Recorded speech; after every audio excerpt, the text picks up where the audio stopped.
நாடு முழுவதும் 551 நகரங்களில் நடைபெற்ற நீட் மறுதேர்வு நிறைவு. கடும் கட்டுப்பாடுகளுடன் தேர்வு எழுதிவிட்டு வெளியே வந்த மாணவர்களை வரவேற்ற பெற்றோர்கள்.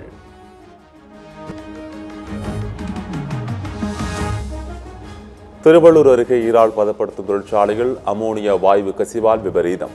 60க்கும் மேற்பட்ட தொழிலாளர்கள் அடுத்தடுத்து மயங்கி விழுந்ததால் பரபரப்பு. அரசு தனியார் மருத்துவமனைகளில் அனுமதி. அமோனியா வாயு கசிவால் பலியானோரின் எண்ணிக்கை 7ஆக அதிகரிப்பு. நுரையீரல் வீங்கி அடுத்தடுத்து மரணம். மேலும் பலர் கவலைக்கிடம்.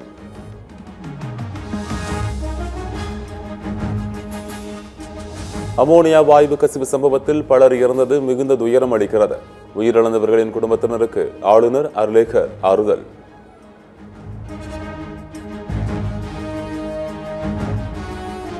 அமோனியா வாயு கசிவால் 7 பேர் உயிரிழந்த சம்பவத்தில் விசாரணை குழு அமைத்து முதலமைச்சர் விஜய் உத்தரவு.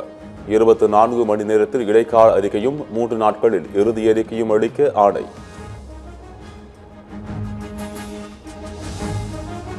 அமோனியா வாயு கசிவால் உயிரிழந்தோர் குடும்பத்திற்கு தலா 2 லட்சம் ரூபாய் நிவாரணம். உயிரிழந்தவர்களின் உடல்களை அரசு நிதியில் சொந்த ஊர்களுக்கு அனுப்பி வைக்க முதலமைச்சர் விஜய் உத்தரவு.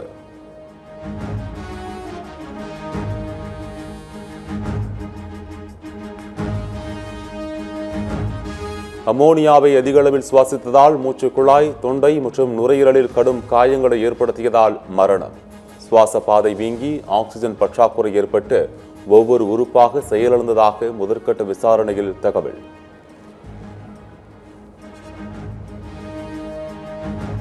அமோனியா கசிவால் பாதிக்கப்பட்டவர்களை நேரில் சந்தித்து அமைச்சர் ராஜ்மோகன் ஆறுதல்.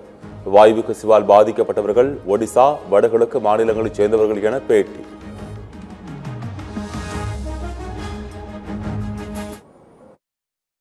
தற்போது உடனடியாக தேவைப்படுவது என்பது பாதிக்கப்பட்டவங்களை ரிவைவ் பண்றது தான். ஏன்னா அது அந்த அமோனியா கேஸ் போனா லங்ஸ் இன்ஃபெக்ட் பண்ணும், ஹார்ட் சில பேருக்கு ஃபெயிலியர் ஆகும். அப்ப அந்த ரிவைவ் பண்ணி அவங்களுக்கு தேவைப்படுற அந்த மெடிக்கல் எய்டு, அந்த கிரிட்டிக்கல் கேர்ல தான் நம்ம இங்க நடந்துகிட்டு இருக்கு. அமோனியா கசிவுக்கு ஏற்பட்ட ஈரால் பதப்படுத்தும் ஆலையில் தேசிய பேரிடர் மீட்பு படையினர் ஆய்வு. PPE உடைகள், வாயு கண்டறிதல் கருவிகள் உள்ளிட்ட உபகரணங்களுடன் மீட்பு பணி.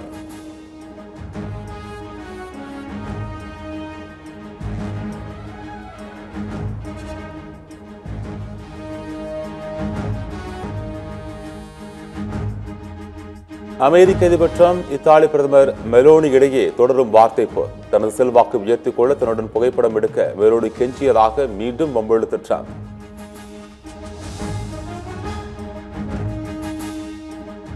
இஸ்ரேல் தாக்குதலில் சிக்கி லெபனானில் உயிரிழந்தோரின் எண்ணிக்கை 4000 கடந்ததாக அந்த நாட்டு அரசு அறிவிப்பு.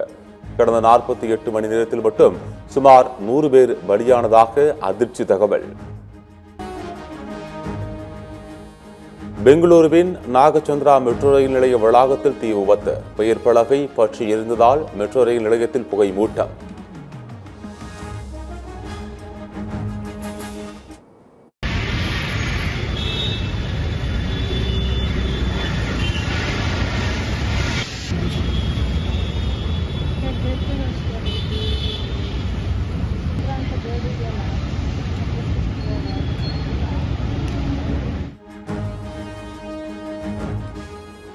சேலம், ஈரோடு, திருச்சி, திண்டுக்கல், தேனி, மதுரை மாவட்டங்களில் இன்று கனமழைக்கு வாய்ப்பு. நீலகிரி, கோவை மாவட்டங்களிலும் கனமழை பெய்யக்கூடும் என வானிலை ஆய்வு மையம் கணிப்பு.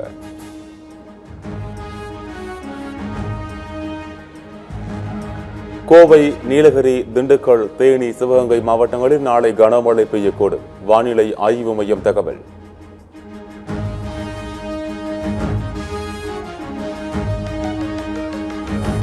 திமுக, அதிமுக இணைந்து தேர்தலை சந்திக்கட்டும் பார்க்கலாம் என அமைச்சர் நிர்மல்குமார் சவால். தவேகவில் உள்ள ஒரே பவர் சென்டர் முதலமைச்சர் விஜய் மட்டும்தான் என நயினார் நாகேந்திரனுக்கு பதிலடி. உலகத்துக்கே தெரியும், இந்த ஆட்சியில் எங்களுடைய தலைவர் தமிழகத்துடைய முதல்வர், அவரை தவிர்த்து எந்த சென்டரும் கிடையாது. அவர் ஒருத்தர் தான் ஒரே சென்டர்.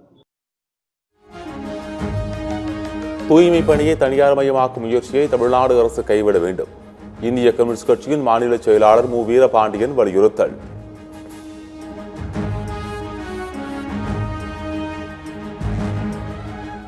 உலகக்கோப்பை கால்பந்து வரலாற்றில் 15 கோல்களை தடுத்து உலக சாதனை பிடித்த கோல் கீப்பர். மிக சிறிய தீவு நாடான குரோசோ நாட்டில் கோல் கீப்பர் எலாய் ரூம் வரலாற்று சாதனை.